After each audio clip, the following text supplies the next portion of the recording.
매일매일 우리의 필요를 채우시고 우리를 인도하시는 하나님의 한량없는 은혜와 사랑이 오늘 이 저녁에도 우리 모든 성도님들과 함께 하심을 믿습니다. 군대 이야기를 하는 것은 호불호가 갈릴 수 있는 이야기라고 하죠. 또 국가적으로는 보안과 관련될 수 있기에 조심스러운 이야기이기도 합니다. 그래도 제가 경험했던 군대의 이야기를 짧게 하는 것으로 이 시간을 시작하려 합니다. 저는 경북에 소재한 부대에서 육군으로 복무하였습니다. 부대가 일반 전투 부대는 아니었던지라 훈련보다는 작업이 더 많은 부대였습니다. 그렇지만 전 군이 함께하는 훈련은 꼭 참여를 하게 되죠. 미군과 함께했던 훈련 중에 있었던 일을 이야기하려 합니다. 설정은 이렇습니다. 미군은 우리 부대를 침투해야 하는 쪽이고 우리는 미군을 방어해야 했습니다. 그리고 그 결과는 처참했습니다. 첫날 저녁 자정점 되었을 때 우리 부대의 핵심 시설은 미군에 의해 타격되고 말았습니다. 왜 그랬을까? 우리도 나름 전 부대원들이 잘 준비했고 사기면에서 결코 뒤지지 않았습니다. 그럼에도 미군 부대가 우수하였던 단 하나의 이유는 전투 장비의 차이였습니다. 지금으로부터 벌써 25년이 넘은 이야기니 지금의 한국 군대가 그렇지는 않겠지만 당시에 우리 부대는 야간 전투를 위한 장비가 전무했습니다. 야간 투시경이라고 하죠. 지금은 누구라도 저렴하게 구입할 수 있는 장비이지만 당시에 그 야간 투시경은 우리 부대에 딱 한 대가 있었습니다. 반면 미군은 전 부대원이 그 장비를 하나씩 다 가지고 있었다고 하더라고요. 그러니 미군은 우리가 움직이는 모습을 대낮에 보는 것처럼 훤히 들여다보다가 감시가 소홀해진 지역으로 곧바로 침투하여 승리한 것이었습니다. 당시 젊은 청년이었던 저는 국가의 경쟁력이 얼마나 중요한가를 새삼 느낄 수 있었습니다. 이와 비슷한 또 다른 경험은 작업하는 환경에서 확연히 달랐습니다. 우리 부대원은 무더운 여름에 땀을 뻘뻘 흘려가며 마실 물도 거의 없는 상황에서 작업을 해야 했습니다. 반면 미군의 작업 현장은 별천지였습니다. 작업량도 우리의 반의 반 정도였고 시원한 체리 주스를 얼음이 가득한 냉온병에 담아 가지고 다니며 마음껏 마시면서 일하고 있었습니다. 미군이 저에게도 마셔보라고 해서 나름 국가의 자존심을 뒤로하고 마셔보았는데 무더운 여름에 그야말로 그 맛이 일품이었던 것으로 기억합니다. 이러한 당시 전투력의 차이에도 우리 한국의 젊은이들은 나라를 지켜야 한다는 마음으로 참 열심히 군 생활에 임했다고 기억합니다.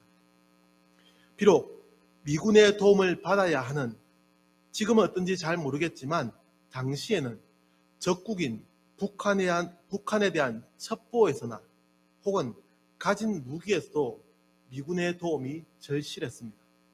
그렇지만 우리는 젊음을 바치며 최선을 다해 군 생활을 했었습니다. 물론 우리의 선배님들이나 어르신들은 더 힘들고 열악한 상황에서 나라를 지키기 위해 애쓰셨겠지요. 그렇기에 전투의 장비와 무기도 중요하지만 때로는 그것보다 더 중요한 것이 군대의 사기라고 이야기하는 것이라 생각합니다. 함께 읽은 이사야서의 본문 말씀을 살펴보기 전에 일제에도 설명을 드렸던 것처럼 이사야서에 대한 대략적인 소개를 드리려 합니다. 이사야서는 선지자 이사야가 기록한 말씀으로 전해지며, 이사야는 북이스라엘이 아수르에 의해 멸망당하던 시기에 활동한 남유다의 선지자입니다. 이 이사야서는 크게 세 개의 부분으로 구분된다고 합니다. 1장부터 39장까지, 그리고 40장부터 55장까지, 마지막으로 56장부터 66장까지로 구분되는 겁니다. 그리고 각 구분에 따라 이사야의 말을 듣는 유대인들의 상황이 다르게 기록되고 있습니다. 오늘 우리가 함께 읽은 본문의 말씀은 이사야 40장의 말씀이기에 두 번째 부분에 속하는 이사야의 말씀입니다.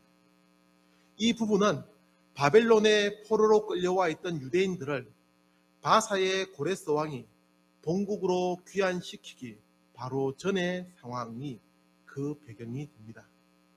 다시 말해 긴 포로 생활에 용기를 잃고 약해질 대로 약해진 유대 백성들의 믿음에 관심을 기울이고 있으며, 하나님께서 고레스를 사용하여 본국으로 돌아가게 할 것이라는 약속의 말씀이 선포됩니다.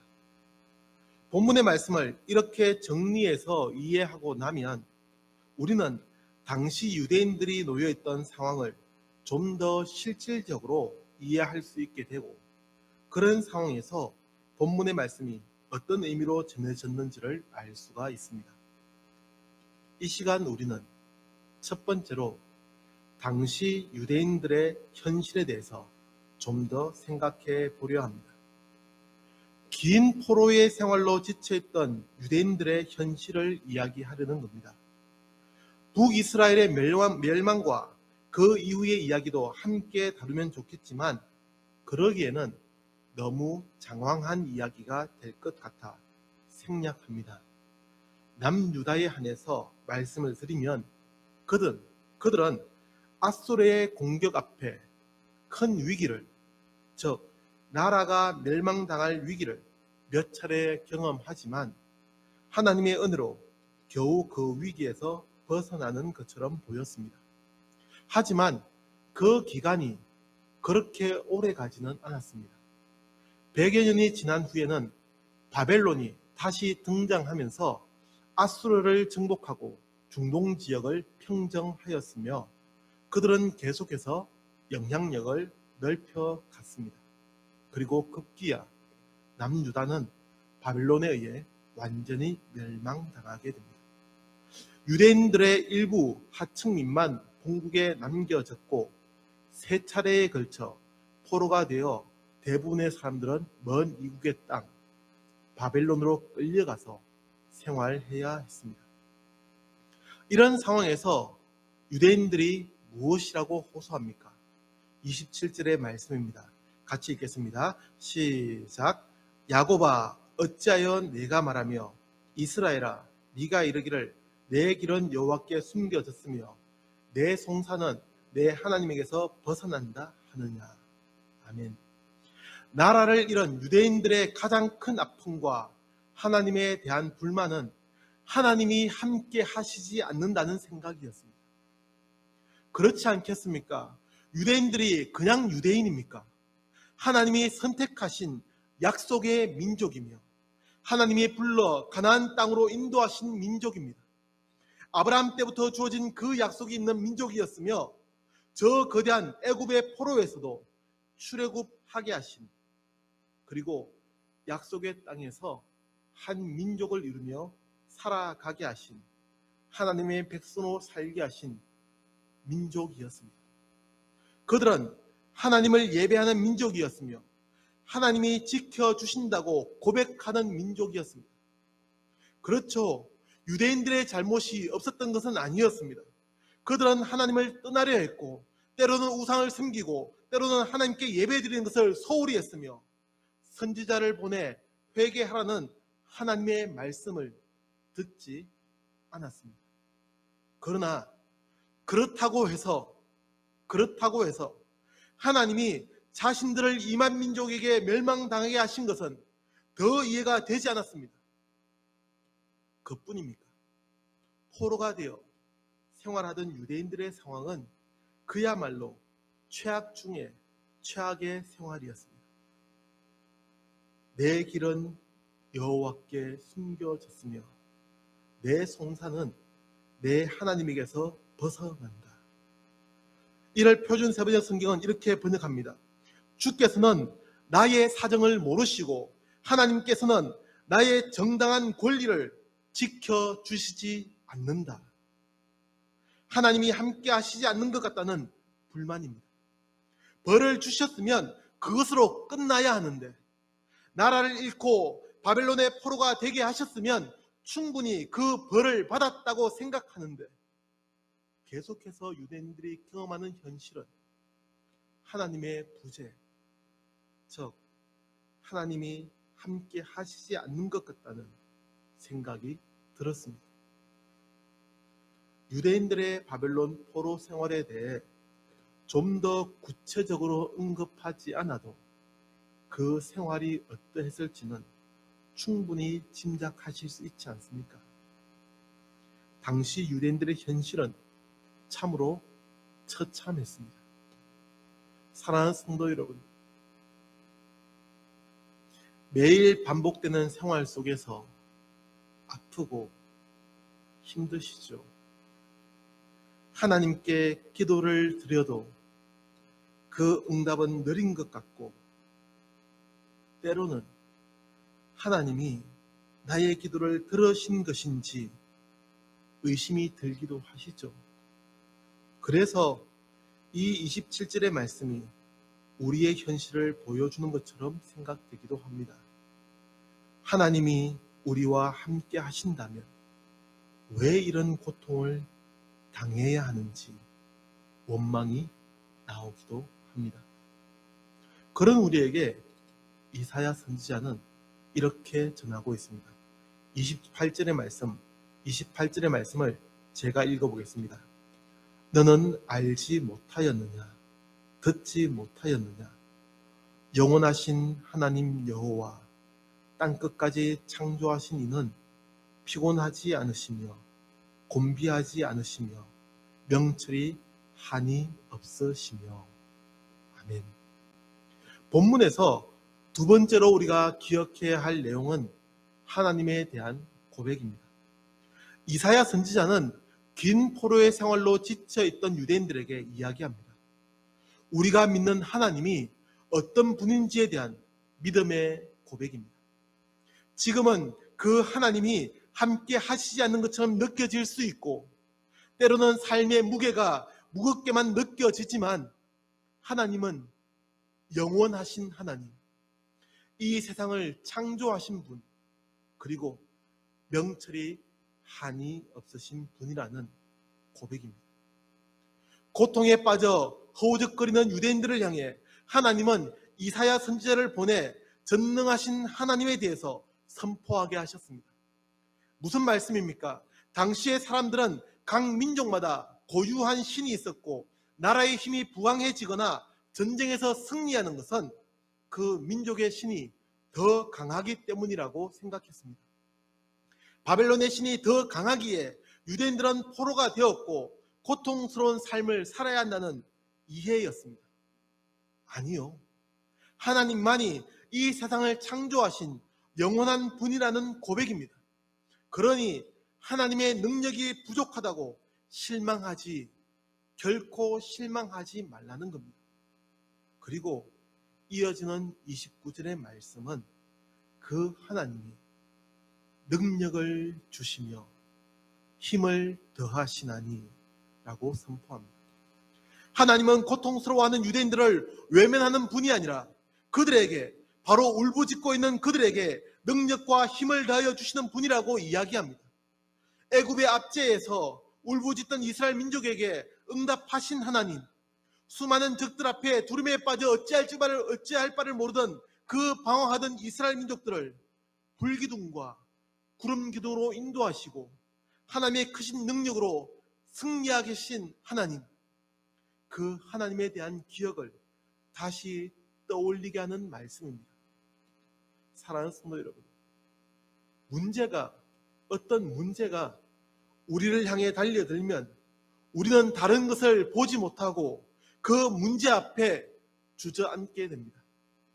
더 이상 일어나지 못하겠노라고 하나님이 살아계신다면 왜 우리를 도와주시지 않느냐고 반문하게 됩니다. 그럴 때에 이 말씀을 기억하는 은혜가 있기를 축복합니다.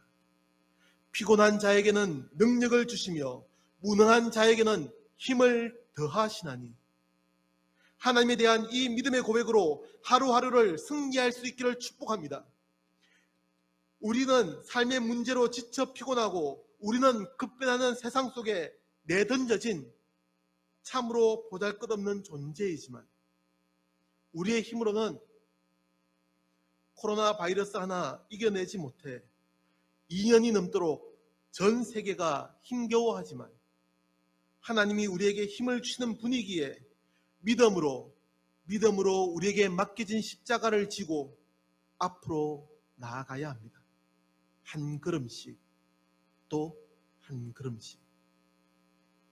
마지막으로 우리는 본문의 말씀에서 성도의 삶에 대해 다시 돌아보게 됩니다. 다 같이 31절의 말씀을 한 번 더 같이 읽겠습니다. 시작. 오직 여호와를 앙망하는 자는 새 힘을 얻으리니 다른 박질하여도 곤비하지 아니하겠고 걸어가도 피곤하지 아니하리로다. 아멘. 바로 앞에 기록된 30절의 말씀도 제가 읽어보겠습니다. 소년이라도 피곤하며 곤비하며 장정이라도 넘어지며 쓰러지되. 무슨 말씀을 하고 있습니까? 피곤하지 않아야 할 소년이 피곤하여 지치고 건장한 남자들이 넘어지고 쓰러진다는 말씀입니다. 유대인들의 삶이 그러했습니다. 젊은 청년들도 힘겨워하는 생활이었습니다. 그것이 모두가 겪고 있는 당연한 일들이었습니다. 그런데 이사야 선지자는 하나님으로부터 힘을 얻어 다시 일어설 수 있는 길을 가르쳐 주고 있습니다. 다시 말해 절망으로 뒤덮인 포로의 삶을 청산하고 하나님만 섬기며 다시 일어설 수 있는 길을 제시한 겁니다. 그 답의 핵심은 오직 여호와를 앙망하는 자는 이라고 합니다. 언뜻 보기에는 너무나 소극적이며 올바른 대책이 아닌 것 같아 보입니다. 하나님만 바라보는 것이 고통스럽고 절망스러운 현재의 상황에서 어떤 대책이 될 수 있다는 말입니까? 그러나 바로 여기에 그 비밀이 숨겨져 있습니다. 사람의 힘이 아니고 하나님의 힘이라야 합니다. 우리의 능력이 아니라 하나님의 능력이 함께 할 때에 절망스러운 상황을 깨뜨릴 수 있습니다. 혹 누군가는 바벨론의 권력자를 의지하는 것이 민족을 다시 살리는 길이라고, 또 누군가는 서서히 힘을 키워오고 있는 바사를, 페르시아를 의지해야 한다고 말했을지도 모릅니다. 그 나라를, 그 힘을 의지하는 것이 유대 민족을 다시 회복시키는 길이라고 항변하였을 텐입니다. 모두가 사람의 힘을 의지하려 하지만 하나님은 사람의 힘을 의지해 보아야 소용이 없다고 말씀합니다. 하나님의 계획과 하나님의 때에 자신을 맞추는 거야말로 희망을 꿈꿀 수 있는 유일한 방법입니다. 우리는 하나님을 바라보며 기다리는 겁니다. 하나님께서 계획하신 그때가 되기를 기다리는 것입니다. 말씀드리지 않았습니까? 유대인들의 포로 생활은 70년이 다 되어가고 있었습니다.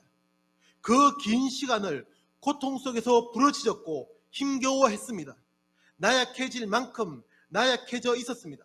믿음이 없는 사람은 이제 모든 것이 끝난 것이라고, 하나님의 백성은 더 이상 회복할 수 없을 것이라고 절망했을 텐입니다.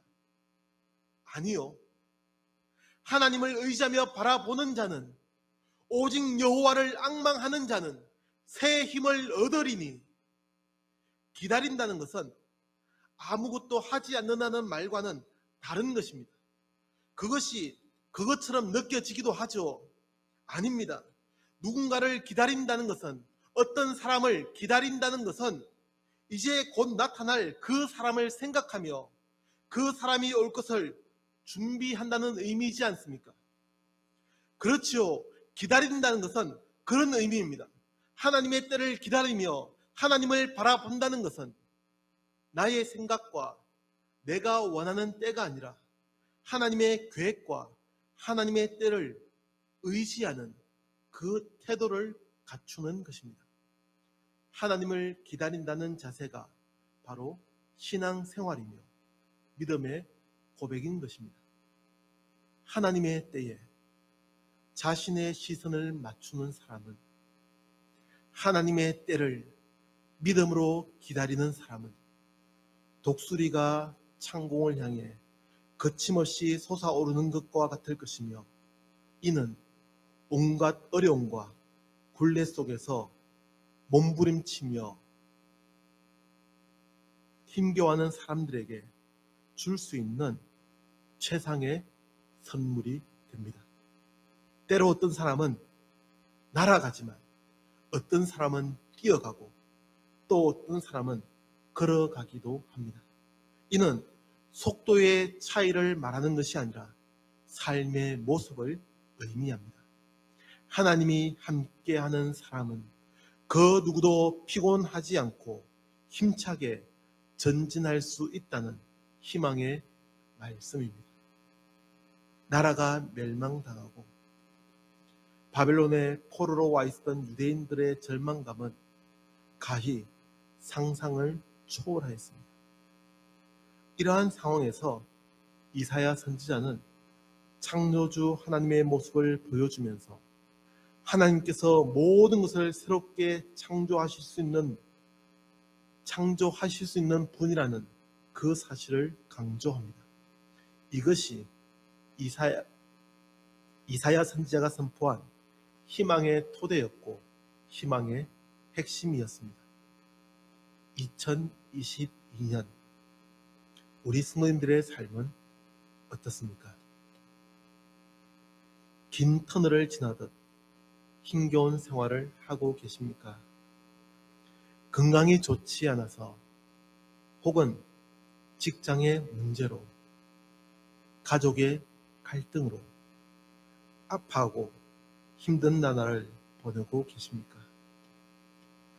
내 뜻대로 되는 것이 없어 속상하기도 하시죠. 그렇습니다. 우리가 사는 세상은 그렇게 우리를 지치게만 합니다. 우리가 붙잡으려 하는 이 신락 같은 믿음도 때로는 무의미하게 느껴지기만 합니다. 그럴 때에 우리 성도님들이 이 31절의 말씀을 믿음으로 붙잡을 수 있기를 주님의 이름으로 축복합니다. 여호와를 앙망하는 자가 되어 독수리같이 창공을 향해 날아오르는 성도의 삶이 되기를 주님의 이름으로 축복합니다. 독수리같이 날개를 치며 높이 높이 푸른 창공 나르네. 저는 이 시간을 시작하는 서두에 제가 경험한 군대의 이야기를 말씀드렸습니다. 전투 장비의 차이가 있을 수 있지만 군대에서 가장 중요한 것은 군인들의 마음가짐, 정신력입니다. 이 시대를 사는 믿음의 사람들에게 중요한 것이 바로 그것입니다. 군대의 정신력이라고 할 수 있는 성도의 믿음입니다. 사랑하는 성도 여러분, 오랜 포로의 생활로 절망감에 빠진 유대인들에게 희망의 말씀이 선포되었던 것처럼 이 약속의 말씀이 우리 성도님들을 다시 일으켜 세우는, 독수리같이 날개치며 푸른 하늘을 날아오르게 하는 희망의 말씀이 되기를 간절히 기도합니다. 기도하겠습니다. 여호와를 앙망하는 자는 새 힘을 얻으리라고 약속하신 이 말씀을 붙잡고 새로운 한 해를 믿음으로 살아가려 합니다. 하나님, 지치고 힘겨워하는 우리 성도들을 주님의 능력으로 붙잡아 주시고 독수리처럼 날아오르는 한 해가 되게 하여 주옵소서. 예수님의 이름으로 기도합니다. 아멘.